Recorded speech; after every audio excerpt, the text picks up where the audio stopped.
جس نے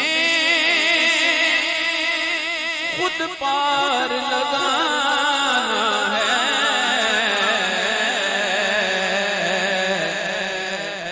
زہرا کا وہ بابا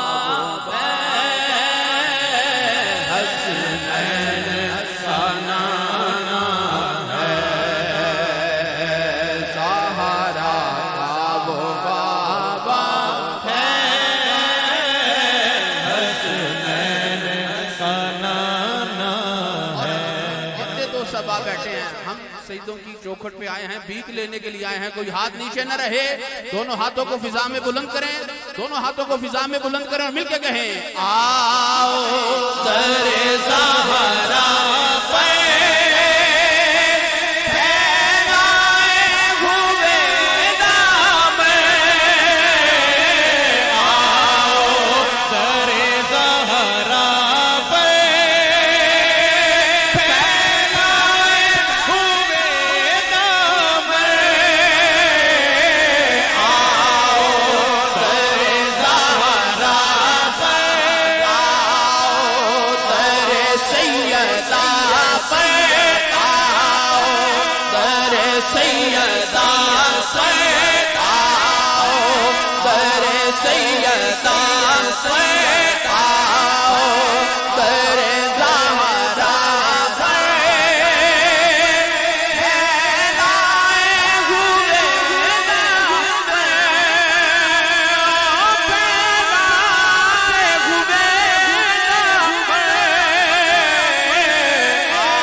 نسل کریموں کی لجپال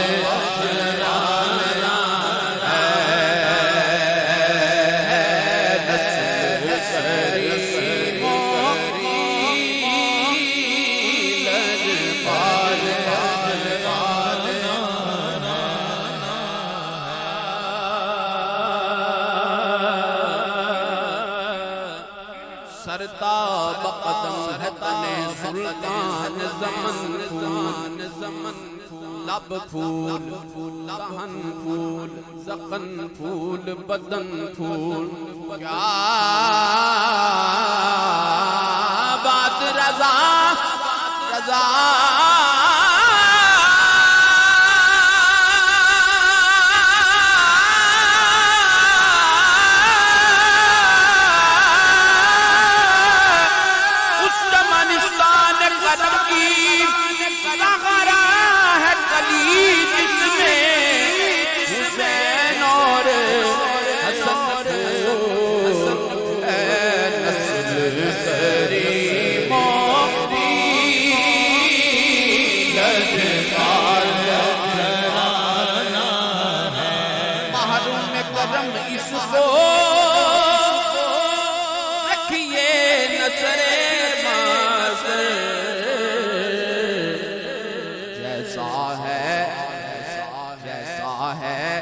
نصیرہ کے سائل تو آنا ہے. ایک ہاتھ کو بلند کر کے آخری مرتبہ سینے کا زور لگا کے کہنا ہے ایک میں ہی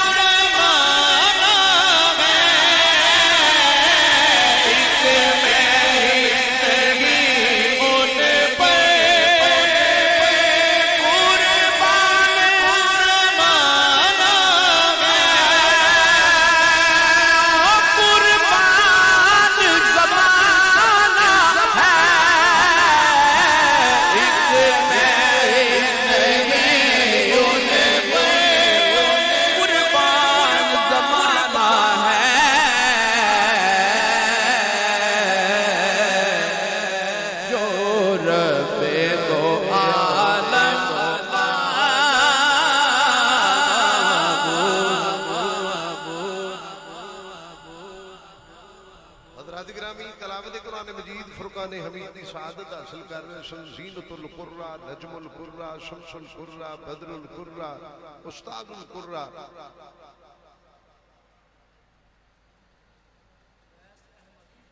جی ٹھیک ہے. ہن سرکار دی بارگاہ کو لہائے عقیدت پیش کریں گے دوویں سیدزادے نے. سید اویس اجاز شاہ صاحب، سید محمد احمد صاحب مل کے سرکار دی بارگاہ کو لہائے عقیدت پیش کریں گے. سارے دوست روشی پڑھ لو. صلی اللہ علیہ رسول اللہ وسلم علیکہ یا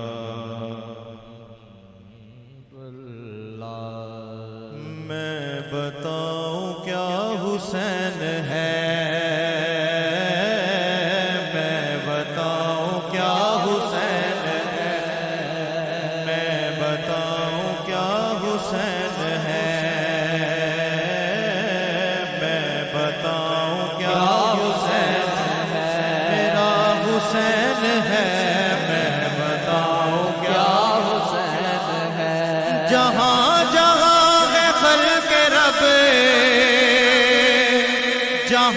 جہاں ہے خلق رب ہے ان میں جو مدد طلب، سبھی کا آسرا حسین ہے، میرا حسین ہے. سبھی کا آسرا حسین ہے، میرا حسین ہے. سبھی کا آسرا حسین ہے.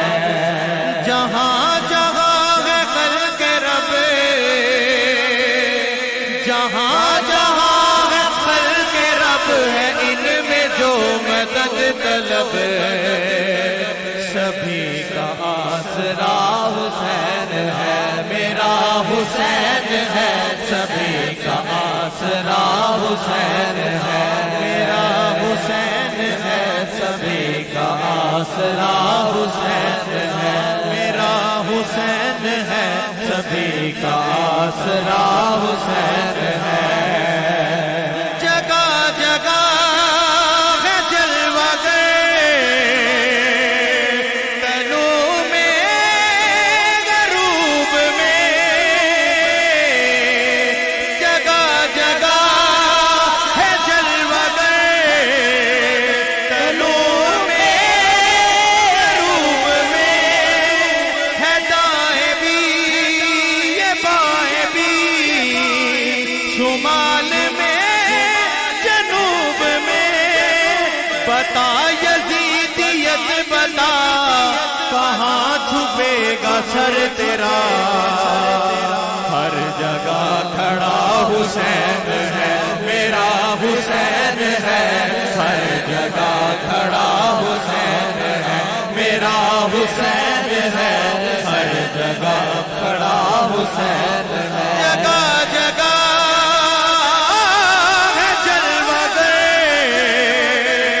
تنوں میں غروب میں، ہے دائیں بھی یہ بائیں بھی، شمال میں جنوب میں. بتا یزیدیت بتا، بتا یزیدیت بتا کہاں چھپے گا سر تیرا، ہر جگہ کھڑا حسین ہے، میرا حسین ہے. ہر جگہ کھڑا حسین ہے. سرکار نے فرمایا حسین مجھ سے ہے اور میں حسین سے ہوں. یہی میرا سکون ہے، یہی میری جسم و جان ہے. یہ مجھ سے ہے میں اس سے ہوں، یہ میری عز و شان ہے. رسول حق نے کہہ گئے سنے یہ ہر کوئی سنے، میرا عطا پتا حسین ہے، میرا حسین ہے. میرا عطا پتا حسین ہے، میرا حسین ہے. میرا عطا پتا حسین ہے. یہی میرا سکون ہے،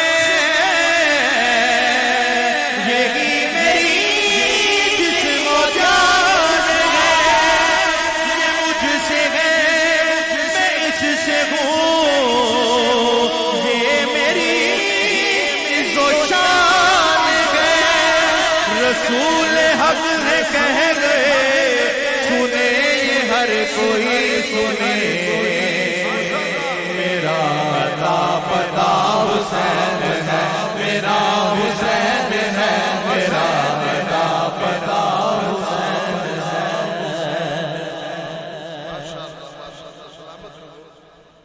حضرات گرامی، میرے حضور قبلہ عالم شہنشاہ مراڑا شریف اور حسن حضور قبلہ عالم الحاج پیر سید محمد انیس المجتبی رحمت اللہ علیہ آپ دے سالانہ عرص پاک دی پاکیزہ محفل انعقاد پذیر ہے، اور میں دسنا یہ چاہنا کہ شہنشاہ مراڑا دی ذات ایسی نظر آؤں آپ دا ثانی کوئی نہیں۔ شہنشاہ مراڑا دی ذات ایسی، توجہ ہے، شہنشاہ مراڑا دی ذات ایسی نظر آؤں آپ دا ثانی کوئی نہیں، جویں آپ سرکار نے ونڈے آئے انج ونڈدا فیض روحانی کوئی نہیں، جویں آپ سرکار نے ونڈے آئے، جویں آپ سرکار نے ونڈے آئے انج ونڈدا فیض روحانی کوئی نہیں۔ لکھاں سخی سخاوتاں بے کردا آپ وانگو مہربانی کوئی نہیں، کرے دلاں نوں مستانیاں جو روشن ایسا جگ دے چراغ لسانی کوئی نہیں، کرے دلاں نوں مستانیاں جو روشن، کرے دلاں نوں مستانیاں جو روشن ایسا جگ دے چراغ لسانی تے میرے قبلہ عالم دے قدمی جو لگا، قبلہ عالم نے انہوں رنگیا ہے، میرے حضور قبلہ عالم دے قدمی جو لگا، قبلہ عالم نے انہوں رنگے آئے، او دی کوئی بھی کنڈ نہیں لا سکتا، کسے کامل دا جیڑا چنڈے آئے، مہربان ہویا جس تے پیر میرا ملے اسنو موہوں جو منگے آئے، او بھی نہیں مستانے محروم رہندا جیڑا آپ دی گلی وچوں لنگے آئے، او بھی نہیں مستانے محروم رہندا، او بھی نہیں مستانے۔ اور بڑا ہی قابل توجہ شعر ہے کہ قبلہ عالم دے خاص غلام جیڑے میں شریعت دے اکثر پابند ویکھے،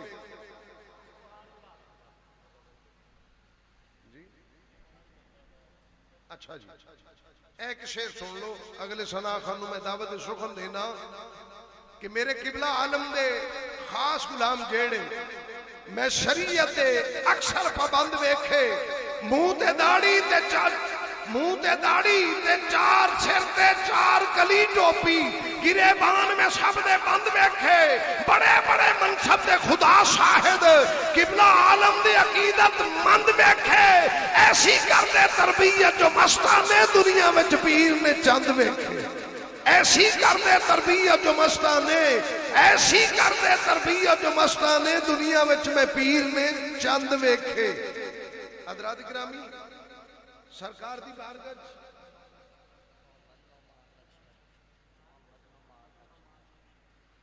سرکار دی بارگاہ گلہائے عقیدت پیش کرنے واسطے جناب محمد نعمان نقشبندی صاحب تشریف لے آندے نے، اپنے مخصوص انداز میں سرکار دی بارگاہ گلہائے عقیدت پیش کردے نے۔ سارے مل کے درود شریف پڑھیا کرو، کوئی زبان خاموش نہ رہے، سارے مل کے درود شریف پڑھو۔ صلی اللہ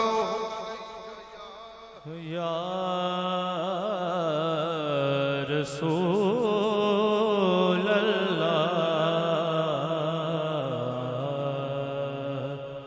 وسلم علیکہ یا حبیب اللہ،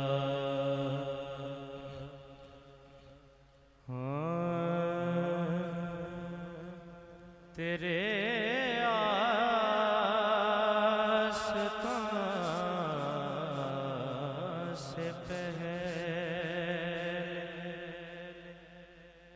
تیرے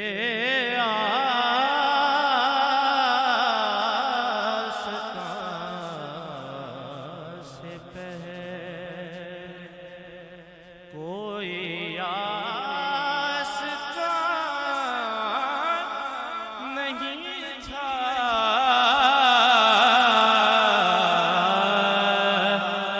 وہ زمین تھا میں کہ جس کا کا وہ زمین تھا میں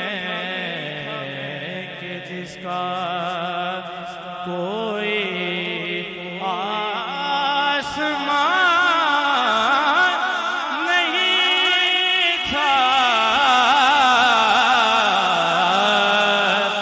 وہ زمین تھا میں کہ جس کا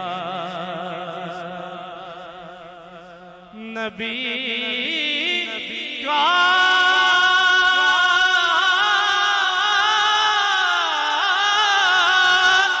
جس جگہ پر آسان ہے، زمین کا اتنا ٹکڑا آسمان ہے، وہ زمین تھا میں کہ جس کا کوئی آسمان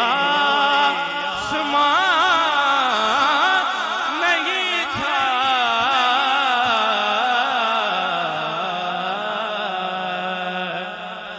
کئی آنسوؤں کے گلزم تیرے در پہ بہہ چکے ہیں،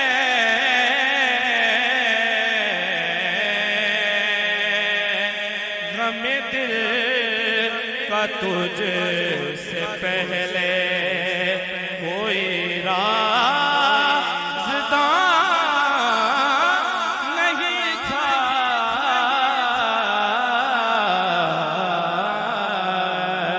وہ شہ ورائے دیدار میں نوا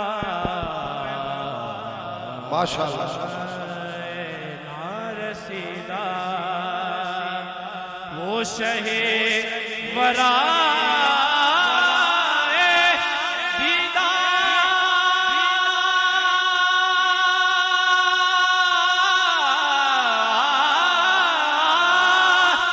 میں نوا نارسیدہ،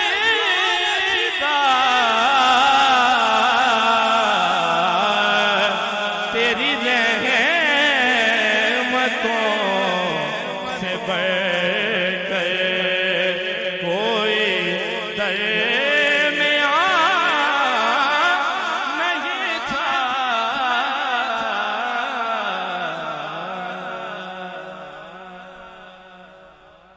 حضرات گرامی سرکار دی بارگاہ جو لہائے عقیدت پیش کریں گے، بالخصوص حضور قبلہ عالم حسن حضور قبلہ عالم رحمت اللہ علیہ دی منقبت پیش کریں گے جناب عبدالرزاق نقشبندی صاحب۔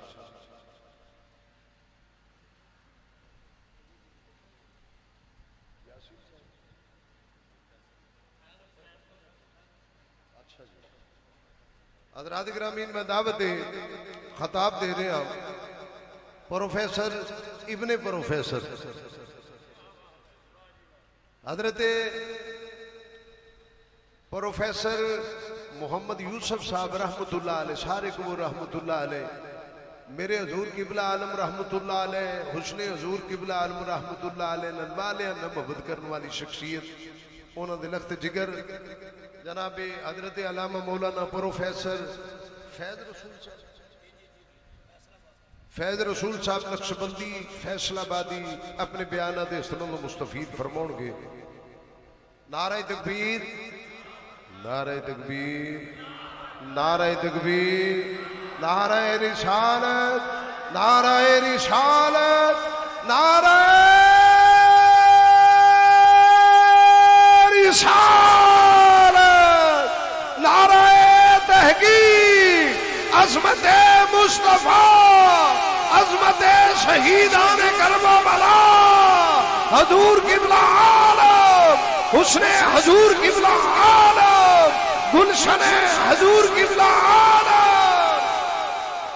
نحمده ونصلي ونسلم على رسوله النبي الكريم، أما بعد فأعوذ بالله من الشيطان الرجيم، بسم الله الرحمن الرحيم،